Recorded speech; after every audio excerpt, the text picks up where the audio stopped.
Hello everyone, welcome again in सारी classes.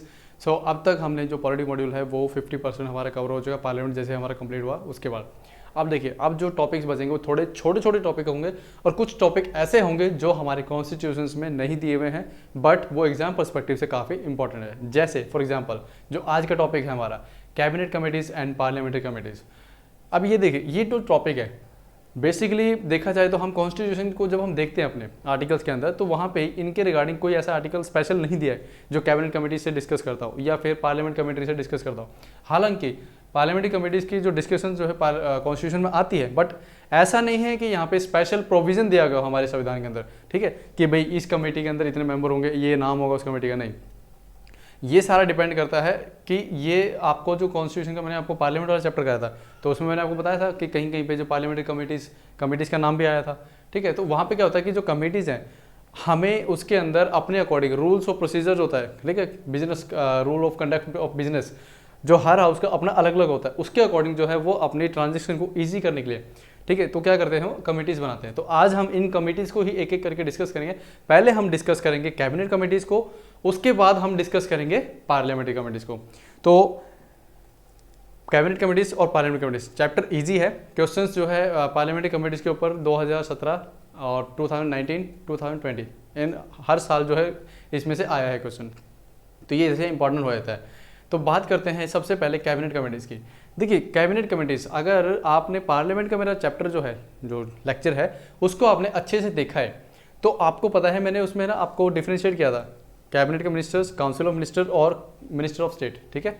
तो उसमें मैंने आपको बताया था कैबिनेट मिनिस्टर क्या होता है, काउंसिल ऑफ मिनिस्टर का ही एक सब पार्ट होता है, ठीक है। उसके अंदर वो एक क्या होता है 10 से मान के चलिए 15 से 20 मेंबर ऐसे होते हैं जो कि इंपॉर्टेंट मिनिस्ट्रीज को हैंडल करते हैं, उनको हम बोल देते हैं कैबिनेट मिनिस्टर।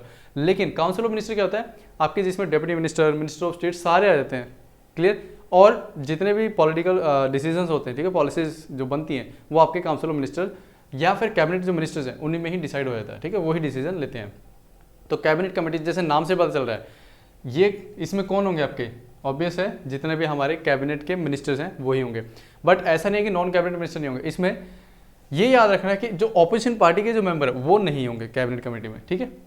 चलिए, तो अब बात करते हैं कि अगर ये कॉन्स्टिट्यूशन में नहीं है तो ये क्या है, these are the extra constitutional bodies, extra constitutional bodies, यानी ये संविधान से बाहर है, ठीक है। हालांकि काम ये सारे संविधान ही करते हैं, ठीक है, लेकिन कॉन्स्टिट्यूशन में स्पेशली इनके लिए कोई मेंशन नहीं किया गया कि ये आर्टिकल या फिर ये शेड्यूल जो है बेसिकली किससे डील करेगा, कैबिनेट कमेटी, ऐसा नहीं है। ये हमने क्या करा है, जो conduct of transaction of business rule जो है उसके अंदर अपने बिजनेस को थोड़ा आसान बनाने के लिए हमने इनका निर्माण किया है। चलिए, तो अब बात करते हैं, तो ये आई कहाँ से है, ये बेसिकली आई है ट्रांजेक्शन ऑफ बिजनेस रूल,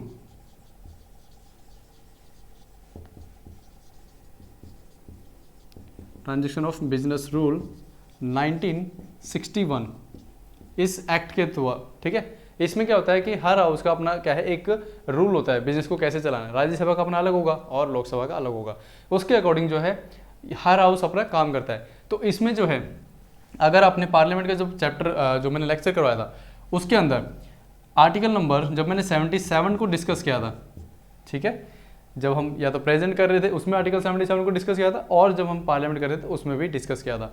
तो उसमें आर्टिकल 77 सब क्लॉज 3 77 क्लॉज 3 के अंदर मैंने आपको एक लाइन बताई थी, ठीक है, पीडीएफ जब मैं आपको दिखा रहा था उसमें मैंने आपको बोला था कि एक प्रोविजन दिया गया है हमारे संविधान में कि प्रेसिडेंट जो है शैल make rules for easy transaction of government, just a second, ठीक है। तो उसमें ये ऑलरेडी लिखा हुआ है कि ऐसे ऐसे करके जो राष्ट्रपति हैं देश के, प्रेसिडेंट जो है वो आपके रूल्स एंड रेगुलेशंस जो है बना सकते हैं आपके जो गवर्नमेंट ऑफ इंडिया है उसका बिजनेस को इजी करने के लिए। तो ये प्रेसिडेंट को पावर दी है। तो प्रेसिडेंट जो है इसके according transaction of business rule 1961 उसके अकॉर्डिंग जो है इन्होंने जो है कैबिनेट कमेटीज का फॉर्मेशन किया है, ठीक है, ये आपको ध्यान रखना है। तो कहाँ से आई है this transaction of business rule 1961 और किस वजह से, क्योंकि प्रेसिडेंट को आर्टिकल 77(3) क्लॉज के अंदर ये है पावर मिली हुई है कि वो बिजनेस को, और दूसरा उसके लिए वो मिनिस्टर्स को भी रिस्पॉन्सिबिलिटी दे सकते हैं, ठीक है, ये आपको ध्यान रखना है। चलिए, तो अब हम बात करते हैं अपने कैबिनेट कमिटीज़ को, थोड़ा सा डीप में, थोड़ा सा डिटेल में जाते हैं कि कैबिनेट कमिटीज़ का बेसिकली अगर देखते हैं तो ये वर्क कैसे करती है, ठीक है।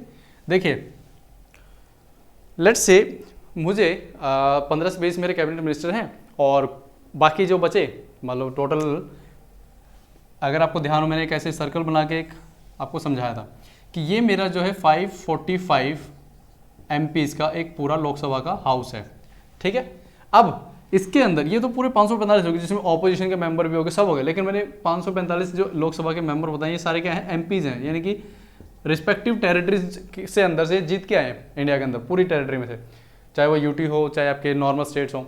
अब बात करते हैं ये 545 में है, जो गवर्नमेंट है उसके पास मान लीजिए 300 MP हैं, ठीक है। तो 300 MP है तो मोर देन 50% जो पाई का पार्ट होगा इस सर्कल का वो तो गवर्नमेंट के पास होगा।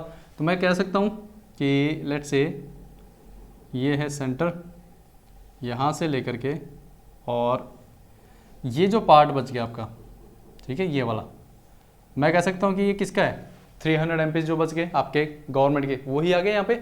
लेकिन अब भाई 300 MP जो है, मैं उससे तो सरकार चला नहीं सकता, ठीक है। 300 MP और सबको मैं मिनिस्टर बना दूँ तो मेरा काम तो चलेगा नहीं, मेरे को खुद ये भूल जाऊंगा कि किसको मैंने कौन सा डिपार्टमेंट दे रखा है, कौन सी मिनिस्ट्री दे रखी है। तो इसके लिए मैं क्या करता हूँ, मैं कहता हूँ कि यार देखो,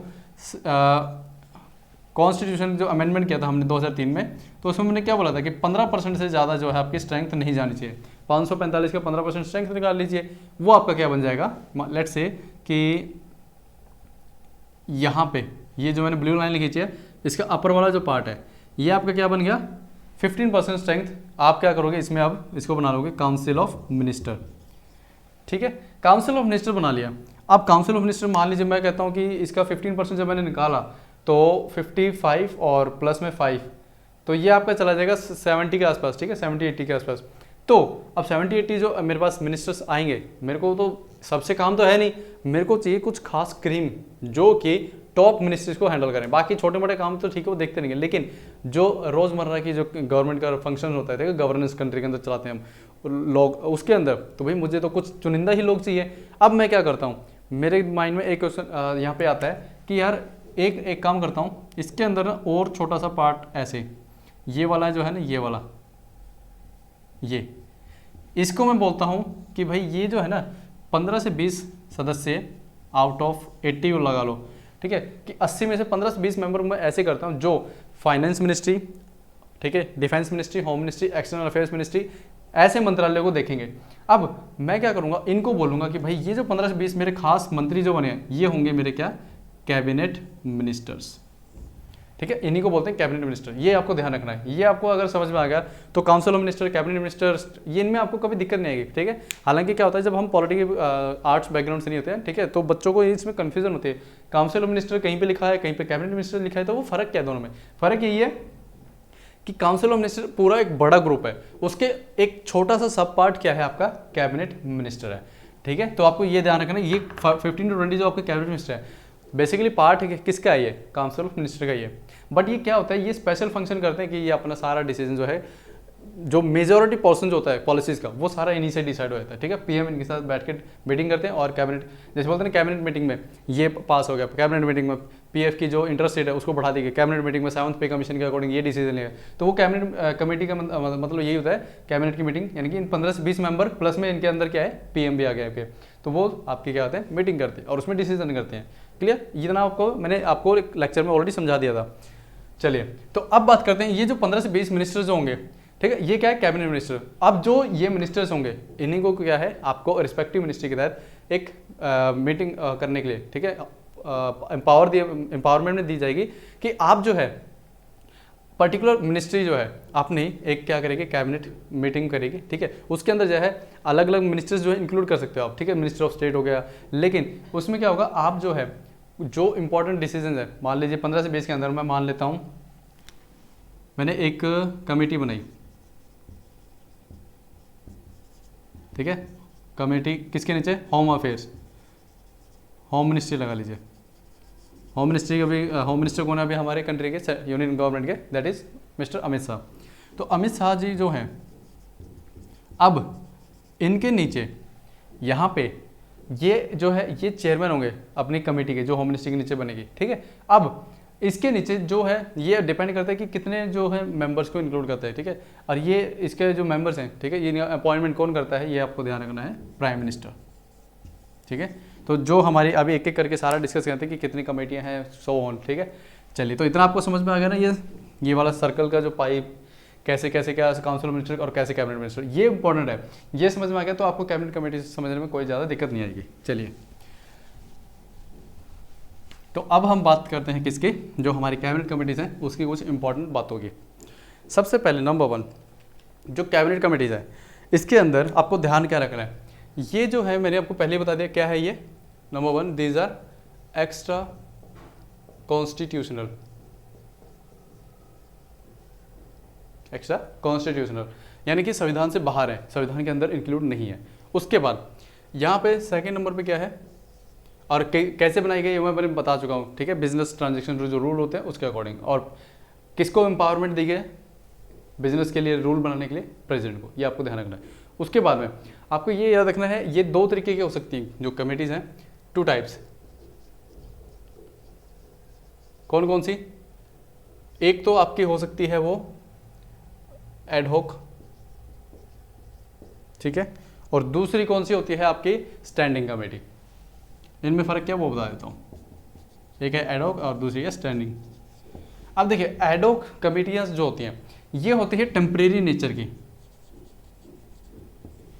ये टेम्परेचर नहीं है, टेम्परेरी है ये, ठीक है। अब स्टैंडिंग कमेटी जो है ये होती है परमानेंट नेचर की, ठीक है। अब एडहॉक कमेटी और इनमें दोनों फर्क क्या है, जैसे मैंने बता दिया नेचर कैसे का, इसका टेम्परेरी और ये परमानेंट। किस सेंस में कह रहे हो, टेम्परेरी इन द सेंस कि मान लीजिए कोई ऐसी सिचुएशन आई जिसपे हमें लग रहा है कि यार मीटिंग जो कैबिनेट मीटिंग है उसमें तो एक्चुअली इसमें हम डिसीजन जो है नहीं कर सकते, थोड़ा टाइम लगेगा, तो एक काम करते हैं, एक कमेटी बनाते हैं XYZ कोई भी कमेटी, ठीक है। उसके अंदर जो है मैं डिसाइड कर लूँगा एज ए PM कि देखो इसमें ना हम 3 मेंबर की एक कमेटी बनाते हैं जिसमें 3 मेंबर्स, और इसमें कौन कौन होगा, जैसे होम मिनिस्टर लगा लीजिए, ठीक है, या फिर डिफेंस मिनिस्टर लगा लीजिए, और या फिर एक कोई मिनिस्टर ऑफ स्टेट लगा लीजिए। ये 3 बंदों को मिला के मैंने एक कमेटी बना दी। ये जो है अब डिटेल में जाएंगे उस टॉपिक के ऊपर, और जैसे इस कमेटी का सारी रिपोर्ट बन के तैयार हो जाएंगे, ये कमेटी अपनी रिपोर्ट दे देगी और ये कमेटी जो है डिस्बैंड हो जाएगी, ठीक है, खत्म। उसके बाद ये काम नहीं करेगी। लेकिन स्टैंडिंग कमेटी क्या होती है, ये जो है लेट्स से गवर्नमेंट जो है, मान लो जनरल इलेक्शन हुआ 2019 में, तो 2019 में गवर्नमेंट ने क्या करा, भाई मैं मान लो एज ए PM मैं डिसाइड करूंगा, भाई मुझे गवर्नमेंट को चलाना तो मुझे है, और मेरे जो कैबिनेट मिनिस्टर वो साथ में मुझे सपोर्ट करेंगे। अब 2019 का जब इलेक्शन हुआ था, ठीक है, हुआ क्या, 2019 में कुछ पहले कमेटियाँ थी उसमें कुछ फेरबदल की गई, ठीक है, डिस्कस करूँगा क्या करा। 2014 में जब ये गवर्नमेंट दोबारा सबसे पहली बार आई थी, NDA गवर्नमेंट, ठीक है, मैं यहाँ पे NDA गवर्नमेंट की बात कर रहा हूँ, तो 2014 में जब आई थी ये गवर्नमेंट, तो उससे पहले क्या थी, कुछ कमेटियाँ ऑलरेडी चल रही थी, तो इन्होंने क्या करा, उसमें से कुछ को ख़त्म कर दिया, कुछ को मर्ज कर दिया, ठीक है। तो अब यहाँ पे बात आती है, ये जो डिपेंड करता है कि जब भी नई गवर्नमेंट चेंज होती है, ठीक है, 2014 2019 का जैसे एग्जांपल लेते हैं, तो वो क्या करते हैं, जो कैबिनेट कमेटीज होती हैं, भाई कैबिनेट कमेटीज क्या होती है, तब तक ही काम करती है कैबिनेट। आपकी कैबिनेट कब तक काम करता है, जब तक कि PM जो है आपके वो रिजाइन नहीं कर देते तब तक, या फिर हाउस के अंदर आपके पास कॉन्फिडेंस है। अब ये जो है 5 साल तक आपको पता है काम करती हैं, तो ये जो एक बार कैबिनेट कमेटीज आपने बना दी और आप 5 साल जो है लोकसभा के अंदर आप कॉन्फिडेंस बना के रखते हैं और 5 साल तक जो आप काम करते हैं, तो उसके तहत क्या होता है, ये जो कैबिनेट कमेटी जो स्टैंडिंग कमेटी है ये क्या है आपकी 5 ईयर्स तक, तब तक PM अगर इसमें कोई चेंजेस ना करें, ठीक है, तो वो 5 साल तक काम करेगी। ये होती है स्टैंडिंग कमेटी परमानेंट। अब इसमें क्या होता है, इनके कुछ काम दिए थे हर कमेटी को, ठीक है, उनका नाम भी अलग अलग होता है, उसके अकॉर्डिंग उनको काम दिया जाता है। अब वो डिस्कस करेंगे अब हम।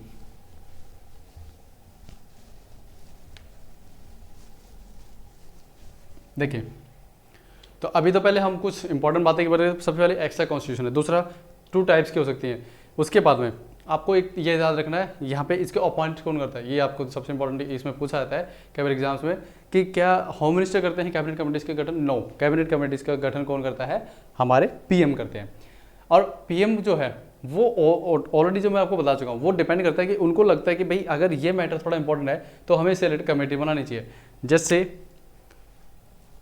ये है थर्ड पॉइंट, जिसमें मैंने आपको क्या बताया, अपॉइंटेड या नॉमिनेट बाय, नई कमेटियों का जो गठन है कौन करता है, that is PM, prime minister. अब जो प्राइम मिनिस्टर है वो जो है नई कमेटियों को बनाते हैं और उनको कैसे फंक्शंस, उनके काम कैसे होंगे वो सारे डिसाइड करते हैं। जैसे मैंने आपको बताया था, यहाँ पे अभी मैं डिस्कस करता हूँ। देखिए 1994 में आपकी कितनी कैबिनेट कमेटीज थी, 13, ये 13 लिखा है मैंने। और 2014 के अंदर जब ये नई गवर्नमेंट आई, ठीक है, इलेक्शन जीतने के बाद ये एनडी गवर्नमेंट, तो 2014 से पहले तो थी कितनी, 13। लेकिन जब गवर्नमेंट चेंज हुई 14 के अंदर, इन्होंने क्या करा, इसको कम करके कितना कर दिया, जस्ट सेकंड, इसको यहाँ पे 10 आएगा। 2014 में जब यूपीए गवर्नमेंट थी तो उनके टाइम पे कितनी कमेटियाँ थी, 10 थी, 10।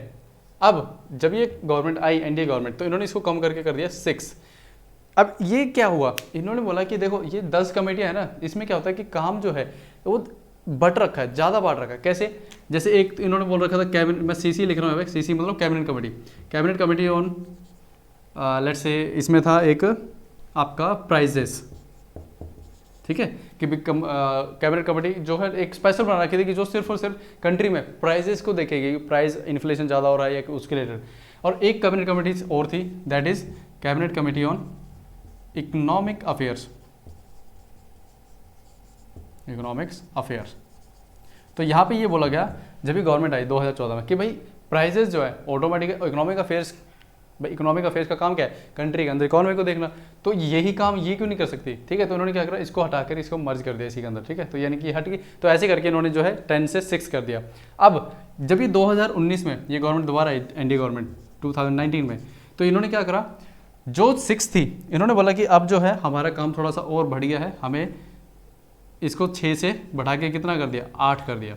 तो अभी अगर आपसे कोई पूछे कितनी कैबिनेट कमेटीज है, तो आंसर इज 8 कैबिनेट कमेटीज। अब 2 कमेटीज कौन सी बढ़ाई है इन्होंने, एक तो इन्होंने बढ़ाई है कि जो हमारी कैबिनेट कमेटीज किस पे होनी चाहिए, इन्वेस्टमेंट, ठीक है भाई, मेक इन इंडिया का प्लान है, मिस्टर जो नरेंद्र मोदी जी उनका प्लान है मेक इन इंडिया, तो उसके लिए इन्वेस्टमेंट आनी चाहिए। तो कैबिनेट कमेटी इन्वेस्टमेंट कि देश में इन्वेस्टमेंट कैसा है, ठीक है।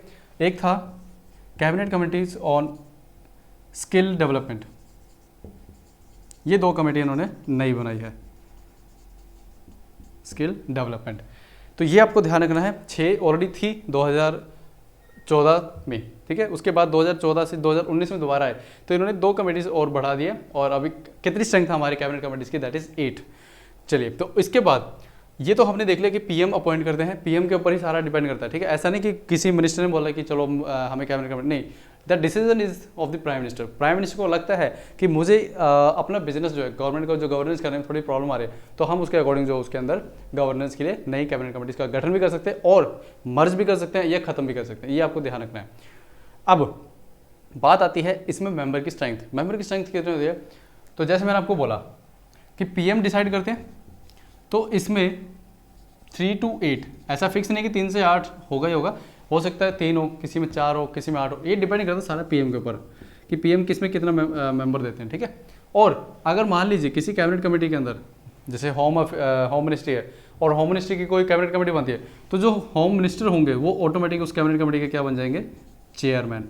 और एक चीज़ आपको ध्यान रखनी है, जिस भी कैबिनेट कमेटी के अंदर पीएम खुद हैं, ठीक है, जैसे for example cabinet committee on economic affair जो यहाँ लिखी है मैंने, इसके अंदर पीएम होते हैं, तो अगर जिस कमेटी के अंदर पीएम खुद है तो वो ऑटोमेटिक क्या बन जाएंगे, चेयरमैन होंगे उस कमेटी के, ठीक है। क्लियर है इतना, चाहे बेसिक से फाइनेंस मिनिस्टर भी हो इसके अंदर, बट फाइनेंस मिनिस्टर नहीं माने जाएंगे चेयरमैन, चेयरमैन फिर कौन बन जाएंगे, पीएम। ये ऑटोमेटिक, इसमें आपको ध्यान रखना है।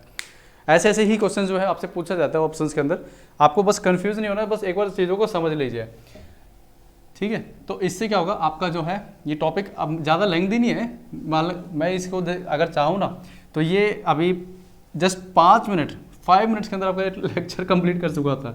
लेकिन थोड़ा सा क्या होता है, लेक्चर्स को कनेक्ट करना बहुत जरूरी होता है, नहीं तो फिर हमारा पढ़ाने का फ़ायदा क्या है। क्लियर, बच्चों को क्या होता है, देखो मैंने आपको पार्लियामेंट पढ़ाया, पार्लियामेंट में मैंने आपको वो पाई चार्ट जो बनाया था ना, मैं चाहता तो मैं सोचता यार चलो 2 मिनट 5 मिनट एक्स्ट्रा लगे, मैं आपको ये भी कह सकता जाके पीछे देख लेना। मुझे ये पता है क्योंकि जब मैं स्टूडेंट लाइफ में था तो उसमें होता क्या है कि हम ना कभी भी पीछे जाके देखते ही नहीं है, हम इतने लेजी होते हैं, इतने आलकसी होते हैं कि उस टॉपिक को पीछे जाके कभी देखते ही नहीं है, ठीक है। इसलिए मुझे पता था, तो मैं कहा चलो 5 मिनट लग जाएंगे, कोई दिक्कत नहीं, मैं दोबारा समझा दूंगा। तो इसलिए मैंने आपको टॉपिक यहाँ पे समझाया था। अगर मैं बोलता तो पार्लियामेंट को देख लो आप, तो पार्लियामेंट को जो है आप नहीं देखोगे, मुझे पता है, तो आप जो है पीछे नहीं जाओगे अभी, क्योंकि आपने इस लेक्चर को देखना स्टार्ट कर दिया, आप सोचते पहले इसी को देखूंगा बाद में देखूंगा, और वो बाद में कभी आता नहीं टाइम, ठीक है। चलिए, तो आपको अभी एक चीज़ तो थोड़ी सी मेहनत करनी पड़ेगी। जब मैं आपको स्टेट लेजिस्लेचर कराऊंगा ना अभी, उसके अंदर मैं पार्लियामेंट का बहुत ज़्यादा यूज़ करूँगा, तो वहाँ पे मैं बोलूँगा कि बेटा पार्लियामेंट का लेक्चर जरूर देखना।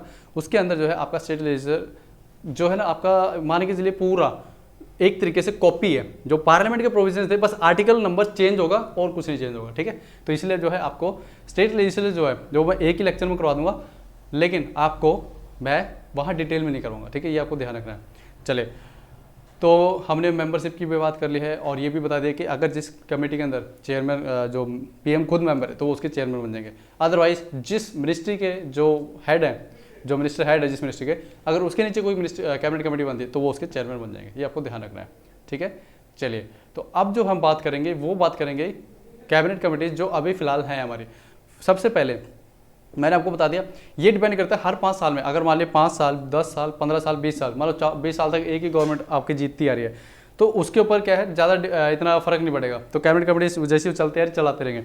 बट मान लें हर 5 साल बाद, ठीक है, कोई एक्स पार्टी की गवर्नमेंट आई, फिर वाई पार्टी की गवर्नमेंट आई, फिर जेड की पार्टी आई, अब वो क्या करेंगे, वो ऑब्वियस सी बात है, वो चेंजेस करेंगे वो अपने अकॉर्डिंग, कि नहीं यार ये कैबिनेट कमेटी जो है इसको हटाओ, इसके साथ ये लेके आओ, अच्छा फिर दूसरी गवर्नमेंट आई, नहीं यार इसको हटाओ, ये हटाओ। तो ये जो नंबर है ना कैबिनेट कमेटी का, ये आपको ध्यान रखना है, जो चेंज होता रहता है, फिक्स नहीं है। ऐसा नहीं कि मैंने अगर आपको आज 8 बोला है तो 2024 के जब इलेक्शन होंगे तो वो 8 ही रहेंगे, नहीं, हो सकता है वो कम हो गए, एक ही रह जाए, या कैबिनेट कमेटीज को हटा ही दे, बट ऐसा नहीं है, कैबिनेट कमेटीज तो आपके रहेंगे, क्योंकि कैबिनेट कमेटी जो है कई हद तक जो कैबिनेट मीटिंग होती है ना उसका बोझ हल्का कर देती है कमेटीज, ठीक है। क्योंकि 1-2 घंटे की मीटिंग के अंदर, मान लो 4 घंटे की मीटिंग है, उसके अंदर जो है आप पूरी पॉलिसी का डिसीजन नहीं कर सकते हो, तो उसके लिए आपको कमेटीज बढ़ानी ही पड़ती है, तो ये आपको ध्यान रखना है। अब जैसे मैंने आपको बताया 2014 इलेक्शन से पहले कितनी कमेटीज थी हमारे पास, 10 थी। फिर 2014 के इलेक्शन के जीतने बाद गवर्नमेंट चेंज हुई, उसमें क्या करा इन्होंने, इसको कम करके क्या कर दिया, 10 से 6 कर दिया, यानी 4 जो है या तो कुछ खत्म कर दी या फिर मर्ज कर दिया गया जो ऑलरेडी थी उनके साथ।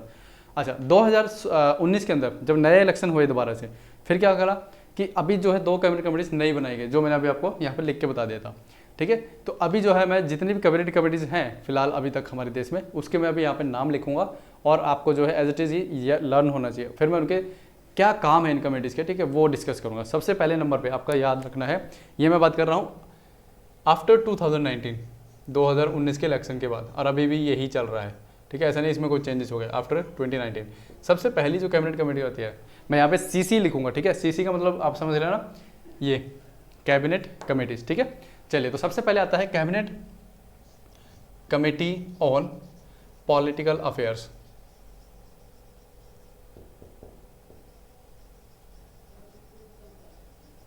ठीक है। अच्छा, सेकंड है cabinet committee on parliamentary affairs,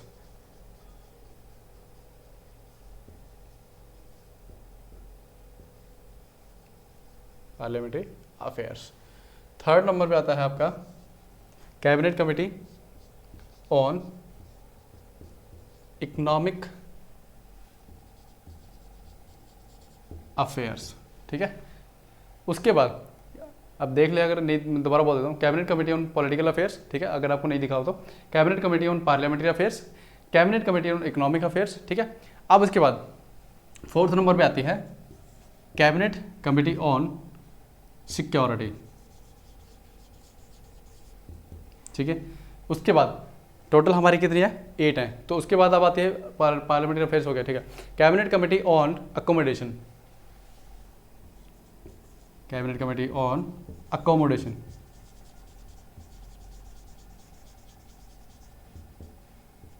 ठीक है। 6th नंबर पे आपकी आती है, जो अभी हमने देखा था, 2 डिस्कस की थी, कैबिनेट कमेटी ऑन इन्वेस्टमेंट, ठीक है, देश में इन्वेस्टमेंट कैसे आए, पैसा कैसे आए, वो सारा कुछ जो है इस पर देखा गया है। फिर उसके बाद आता है कैबिनेट कमेटी अपॉइंटमेंट की जाती है, सबसे इंपॉर्टेंट है ये, 7 नंबर पे cabinet committee of appointments.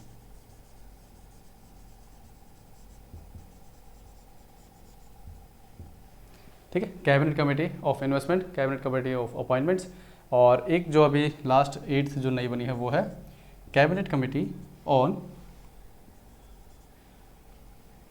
Appointment था, ये स्किल डेवलपमेंट।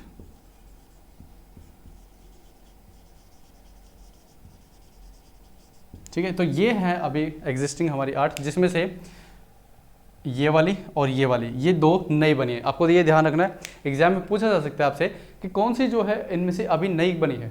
ये क्योंकि करंट अफेयर ये 2000 देखो 2 साल का आपको करंट अफेयर आपको याद होना चाहिए, क्योंकि अभी देखेंगे आप तो 2000 अभी जैसे रेलवे का ये जो एग्ज़ाम हुए थे 2 जनवरी जो लास्ट ईयर दिसंबर में स्टार्ट हुए थे, अभी तक चल ही रहे थे, कोविड की वजह से रुक गए।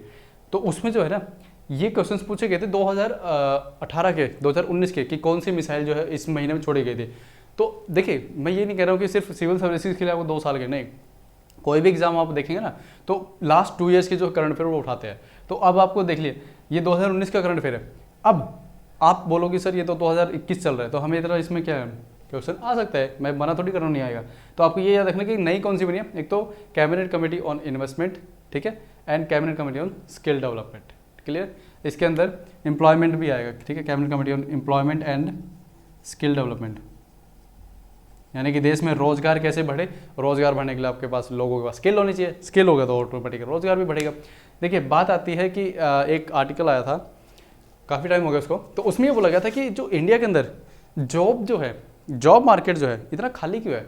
ठीक है, तो यहाँ पे एक एनालिसिस ये किया गया था कि जॉब जो मार्केट है वो ऐसा नहीं कि मार्केट में जॉब ही नहीं है, जॉब्स तो हैं बट कंपनी को जो जॉब स्किल्स चाहिए वो लोगों में है ही नहीं, बच्चों में है ही नहीं। कॉलेज पास आउट होते हैं, ठीक है, बीटेक कर रखी होती है या मान लो कुछ भी लगा लो, नॉर्मल ग्रेजुएशन कर रखी होती है।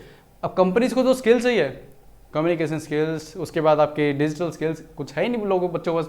आज भी अगर आप देखेंगे हमारा एजुकेशन सिस्टम जो है कॉलेज का, अर्ली 2000 में जो चलता था अभी भी वही चल रहा है, कोई चेंजेस हुआ है और नहीं हुआ है। आप चाहे फिजिक्स उठा के देख लीजिए, वही क्वांटम फिजिक्स, ये फिजिक्स, मतलब वही चल रहा है, कोई चेंजेस नहीं। जबकि आज आप देखेंगे तो फिजिक्स जो है आपका काफ़ी आगे जा चुका है, वो फील्ड जो है अभी से नहीं पढ़ा रहे। बीटेक भी आपका जो लेट 2000 था आपका, नॉट लेट 90s, उसकी जो इंजीनियरिंग थी वही करवा रहे हैं। अब जैसे आपका इन्फोसिस कंपनी है, ठीक है, इन्फोसिस है, TCS है, ये क्या है, सारी आपकी सॉफ्टवेयर कंपनीज हैं। तो ये क्या करती है, सर्विसेज देती है फॉरेन कंट्रीज जैसे अमेरिका, US, कनाडा, UK। तो ये क्या करते हैं, ये ना अपने खुद एम्प्लॉयज़ को पहले हायर करते हैं, ठीक है, बीटेक के, इनको बाद इसके बाद क्या करते हैं, ये अपनी खुद 1 साल की अपनी मेहनत पे खर्चा करते हैं, इनको ट्रेनिंग देते हैं, फिर उसके बाद जो है उन बच्चों में स्किल्स आते हैं, काम सीखते हैं, फिर वो दोबारा जाके जो है इन कंपनियों में अपना काम करते हैं। अगर वो देखा जाए जो बीटेक करके निकलते हैं बच्चे, तो अगर ये कंपनियाँ चाहे ना तो एक भी बीटेक का बच्चा जो इसमें जा ही ना सके, जिस हिसाब से जो कॉलेज के अंदर हमें स्किल दी जाती है। ठीक है, तो ये आपको ध्यान रखना है, स्किल्स जो है बहुत इंपॉर्टेंट है आज के टाइम में। अगर आपके पास स्किल्स हैं तो आप कभी मार नहीं खाओगे। अब बात आती है कि स्किल्स होती क्या है, डिपेंड करता है, जैसे आजकल का टाइम जो है वो डिजिटल का आ रहा है, ठीक है, ऑनलाइन का काम चल रहा है इसमें, तो आपके पास ऑनलाइन जितनी भी एक्टिविटीज़ होती है उसकी स्किल्स होनी चाहिए। एडिटिंग कैसे होती है, उसके बाद स्पीकिंग, किसी से अगर आप अननोन पर्सन से मिले तो उसके साथ आपको कैसे बिहेव करना है, ठीक है, जो हमारे समाज में पहले सोसाइटी के अंदर दिया जाता था बड़े लोगों के साथ, ठीक है, अगर कोई मेहमान आ जाए तो कैसे बात करनी है, ठीक है, ग्रीटिंग क्यों करनी जरूरी है। अब वो जो हम देखते हैं आजकल, चाहे वो गाँव हो चाहे शहर हो, बच्चों में भी स्किल्स जो है खत्म होते जा रही है, ठीक है, मैनर्स बिल्कुल ही खत्म होते जा रहे हैं, अपने से बड़ों से कैसे बोलना है नहीं पता, भूल चुके हैं। तो ये जो चीज़ें हैं बच्चों, आपको एक चीज़ याद रखना है, जब तक आप अपने पेरेंट्स के ऊपर डिपेंडेंट हो आप तब तक तो काम कर सकते हो, ठीक है, आप जैसे मन मर्जी, चाहे स्किल हो या ना हो, आप सर्वाइव कर सकते हो। The moment your parents told you that you have to earn your income according to yourself, ठीक है, तो उस टाइम क्या होगा, आप पे एकदम से सडनली प्रेशर आएगा, आप जाओगे मार्केट में जॉब के लिए, जॉब्स ही नहीं मिलेंगी, स्किल्स ही नहीं आपके पास। तो अभी से, चाहे आप स्कूल के बच्चे हो, कॉलेज के बच्चे हो या कॉलेज से पास आउट हो, देखिए जब कहते हैं ना कि जब जागा तब सवेरा, तो अगर आज भी आपको ये पता चलेगा कि हाँ मुझे कुछ करना है, तो आप उसी दिन से मान लीजिए आपकी स्टार्टिंग हो जाएगी, बट करो तो सही। इसीलिए आपको ये बोला जाता है आपको स्किल्स, ये जो है गवर्नमेंट ने, इस गवर्नमेंट को भी पता है हमारे बच्चे कितने होनहार हैं, तो उन्होंने ऑलरेडी एक कैबिनेट कमेटी बना दी एम्प्लॉयमेंट और स्किल डेवलपमेंट। भाई रोजगार आए, रोजगार आएगा कैसे, हम बोलते हैं make in India, make in India के तहत रोजगार पैदा, अरे रोजगार तो तब होंगे ना जब लोगों में ये हो स्किल, काम करने की कला ही नहीं है, ठीक है। जैसे जो पोटर रहता है ना, पोटर जो बनाते हैं मटके वगैरह, कुम्हार जिसको हिंदी में बोलते हैं, तो उनके पास वो स्किल है कि वो मिट्टी को कन्वर्ट कर सकते हैं किसी भी शेप में, तो उनकी स्किल है। ऐसे ही वो स्किल जो है आज से 18th 19th सेंचुरी में चलती थी, बट 21st सेंचुरी के अंदर ये स्किल नहीं चाहिए कि आपको मटका बनाना आता है कि नहीं आता, नहीं, आज के अंदर आपको चाहिए क्या, सॉफ्टवेयर की स्किल्स, ठीक है, सॉफ्टवेयर बढ़ा सकते हो नहीं बना, या फिर अगर आप मान लीजिए नॉन मेडिकल से नहीं हो, इंजीनियरिंग बैकग्राउंड से, मेडिकल से हो, तो आपके डॉक्टर की स्किल्स होनी चाहिए, ठीक है। तो ये चीज़ें आपको ध्यान रखनी है, जिस भी फील्ड में आपको उसकी स्किल्स पता होनी चाहिए कि मैं इससे कहाँ अपना जो है करियर बना सकता हूँ या किस बिजनेस के अंदर जा सकता हूँ, ठीक है, ये आपको ध्यान रखना। चलिए, तो अब बात करते हैं cabinet committee on political affairs, इसका काम क्या होता है, वेरी इंपॉर्टेंट, काफ़ी इंपॉर्टेंट है ये। पॉलिटिकल अफेयर्स मतलब कि क्या, आपकी कंट्री में आपको पता है स्टेट भी होता है और यूनियन भी होता है, क्लियर है इतना, ये तो हम पॉलिटी के अंदर बेसिकली पढ़ते ही आ रहे हैं, स्टेट और यूनियन, स्टेट यूनियन। तो जहाँ पे ये दोनों आपस में इंटरेक्ट करते हैं तो उसको हम क्या बोलते हैं, relation between union and states. इसके ऊपर एक डेडिकेटली लेक्चर करवाऊंगा मैं, ठीक है, जब कॉन्स्टिट्यूशन के अकॉर्डिंग जब इसके ऊपर आर्टिकल्स पे आएंगे तब करवाऊंगा। तो relation between union and states, तो यहाँ पे जो ये है पॉलिटिकल अफेयर्स कमेटी, ये बेसिकली इस मैटर्स को देखते हैं कि भाई रिलेशन से अगर मान ली कहीं खराब हो रहा है किसी स्टेट के साथ हमारे, तो उसको कैसे सुधारा जाए, उसकी क्या कमी है उसको दूर किया जाए। तो ये सारा क्या है, cabinet committee on political affairs के बारे में जो डिसीजन है वो सारा इसका होगा, ठीक है। अब बात करते हैं, और ऑब्वियस सी बात है इसके जो चेयरमैन होगा आपका प्राइम मिनिस्टर होगा, ठीक है, या तो प्राइम मिनिस्टर नहीं होंगे तो होम मिनिस्टर होंगे, ये आपको ध्यान रखना है। अब बात करते हैं किसकी, सेकंड वाली, cabinet committee on parliamentary affairs. Parliamentary affairs का मतलब क्या होता है, पार्लियामेंट का जो काम होता है, ठीक है, पार्लियामेंट में जैसे बजट सेशन, मानसून सेशन, उसके बाद आपका विंटर सेशन, ये 3 सेशन तो होती है।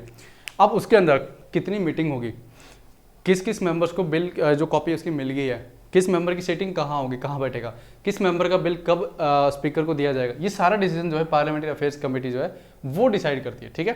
तो ये ध्यान रखना है, ये भी जो पार्लियामेंट के अंदर जो वर्किंग होती है उसको देखती है। उसके बाद आता है cabinet committee on economic affairs, देश के अंदर मांग, खाद्य जो पूर्ति होती है, ठीक है, डिमांड एंड सप्लाई, उसके बाद इन्फ्लेशन, ये सारे जो है उससे रिलेटेड डिसीजन, जैसे आरबीआई की मॉनेटरी पॉलिसी, उसके बाद ये जितने भी डिसीजन होते हैं पैसों से रिलेटेड, वो सारा किसके नीचे आता है, cabinet committee on economic affairs.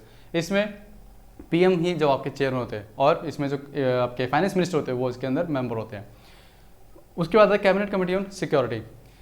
Security के अंदर जो है आपका लॉ एंड ऑर्डर की बात की जाती है कि देश के अंदर लॉ एंड ऑर्डर, दूसरा बॉर्डर की सिक्योरिटी, उसके बाद ये आपको पता है इसमें सिक्योरिटी की बात आ रही है तो इसमें आपके डिफेंस मिनिस्टर भी होंगे और दूसरा आपका होम मिनिस्टर भी होंगे और पीएम भी होते हैं।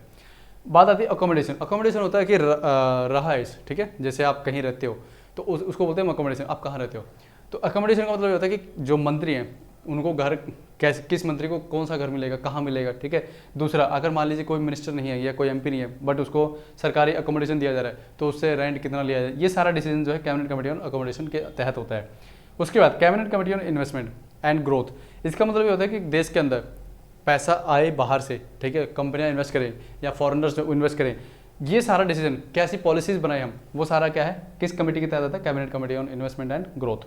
फिर आता है कैबिनेट कमेटी ऑफ अपॉइंटमेंट्स, ये भी काफ़ी वाइटल है, काफ़ी इंपॉर्टेंट है ये भी। ये 2 कमेटीज तो आपको याद रखने हैं, अपॉइंटमेंट्स और पॉलिटिकल अफेयर्स। ये मान के चलिए कि किंग मेकर होती है किसी भी आपके जो पॉलिटिकल पार्टी है उसके अंदर।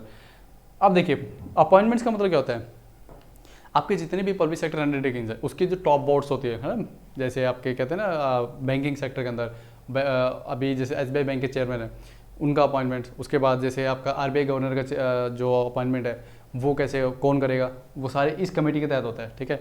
यूपीएससी के जो मेंबर्स है, इलेक्शन कमिश्नर है, सीएजी है, ये जितने भी टॉप मोस्ट पोस्ट है हमारे देश के अंदर वो सारी जो है आपकी cabinet committee of appointments decide करती है, ये आपको ध्यान रखना है। उसके बाद आता है स्किल डेवलपमेंट, जैसे मैं आपको पहले ही बता चुका हूँ, स्किल यानी कि अगर देश के अंदर हमें पता बेरोजगारी बहुत ज़्यादा है आज के टाइम में, रोजगार ऐसा नहीं है लेकिन उसके तहत क्या है कि हमारे पास वो स्किल नहीं है, तो स्किल के लिए क्या कर रखा है गवर्नमेंट ने, जो है स्किल इंडिया करके एक स्कीम भी चलाई थी। ये स्कीम्स भी हम सारी करेंगे, ठीक है, जब हम बेसिकली इकोनॉमी पढ़ेंगे ना तो उसके अंदर में आपको पर्टिकुलरली एक सेक्शन रहेगा हमारा सारा स्कीम से रिलेटेड होगा, ठीक है। तो स्किल इंडिया जो है वो एक स्कीम चलाई थी जिसके अंदर क्या है, जो रूरल बैकग्राउंड के बच्चे थे, ठीक है, जिनके पास स्किल्स नहीं है, तो उसमें क्या होता है, तो वो एक लैब टाइप में रूम बनाते थे कंप्यूटर का, उसमें वो क्या करते थे, उन बच्चों को बुलाते थे और फिर क्या करते थे, स्किल प्रोवाइड करते थे। जैसे मान लीजिए आपका इंटरेस्ट राइटिंग में है, तो आप कैसे जो है अपनी राइटिंग के अंदर स्किल्स बना सकते हैं और आपके ओन से करियर बना सकते हैं। मान लीजिए आपकी ड्राइंग है अच्छी है, पेंटिंग अच्छी कर लेते हो, तो आपके पास ये स्किल है अच्छी कर लेते हो, उसको और कैसे निखारोगे, कहाँ कहाँ अपना करियर बना सकते हैं, वो सारा जो है इस स्कीम में बताया गया था। और ये सारा ऐसे डिसीजन, कौन सी पॉलिसीज़ बनाई जाए, ठीक है, क्या इंसेंटिव दिया जाए, अगर किसी बच्चे को ये स्किल सीखने और वो सीख जाता है, ठीक है, तो उसको कुछ इंसेंटिव भी दिया जाए ताकि बच्चे और मोटिवेट हो। तो ये सारा डिसीजन कौन लेता है, हमारे cabinet committee on skill development, employment and skill development, ठीक है। तो ये तो हमने बात कर ली है कैबिनेट कमेटीज़ के। एक छोटा सा टॉपिक और आता है, वो आता है ग्रुप ऑफ मिनिस्टर। अब जो है आपका बात अब करते हैं group of minister, not so important but मैं आपको इसलिए बता रहा हूँ, पता होना चाहिए, ठीक है, थोड़ा सा जनरल अवेयरनेस होनी चाहिए आपको। देखिए ग्रुप ऑफ मिनिस्टर्स क्या होता है, जैसे हमने ये देखा कैबिनेट कमेटीज जो है, इनको असिस्ट करने के लिए कई बार क्या होता है, मान लीजिए जो काम इन कमेटीज़ के नीचे नहीं आया, ठीक है, तो उनको इंडिपेंडेंटली जो है एक ग्रुप ऑफ मिनिस्टर बना दिया जाता है, वो उनको दे दिया जाता है, ठीक है। अब वो ये चाहे तो group of minister in committees को भी सजेस्ट कर सकते हैं या इनकी हेल्प कर सकते हैं, ठीक है, बस इतना ही इनका काम है। जैसे हमने अटॉर्नी जनरल पढ़ा था, उसमें क्या बताया था, solicitor general, additional solicitor general, उनका काम क्या होता है, आपका जो अटॉर्नी जनरल है इंडिया का, उसको असिस्ट कर रहा और कुछ नहीं, ठीक है। और मान लीजिए कहीं पे मान लीजिए कोई काम है, अटॉर्नी जनरल बिजी है या किसी केस में ऑलरेडी वो इंडिया को रिप्रेजेंट करेंगे, गवर्नमेंट ऑफ इंडिया को, तो वो क्या करेंगे, उसकी जगह मान लीजिए दूसरा केस आ गया सुप्रीम कोर्ट के अंदर, तो उसकी जगह सॉलिसिटर जनरल जा सकते हैं। तो सिमिलरली अगर मान लीजिए किसी कैबिनेट कमेटी के अंदर ऑलरेडी मीटिंग बिजी चल रही है, ठीक है, वो काम कर रही है, अब कोई और दूसरा आपका जो है मैटर मुद्दा सामने आ गया, तो उसको जो है ग्रुप ऑफ मिनिस्टर्स देख लेंगे, ये आपको ध्यान रखना है। तो इसी के साथ जो है आपका कैबिनेट कमेटी जो है आपका पूरा हो जाता है। तो अभी मैं इस पार्ट 1 को यहीं ख़त्म कर देता हूँ। इसके बाद हम पार्ट 2 जो इसका लेक्चर का करेंगे वो रहेगा आपका क्या, पार्लियामेंट्री कमेटीज़, ठीक है। चलिए टिल देन आप ऐसे ही आगे बढ़ते रहे और एक दिन जो है आप अपने मुकाम को जरूर पाएंगे। चलिए।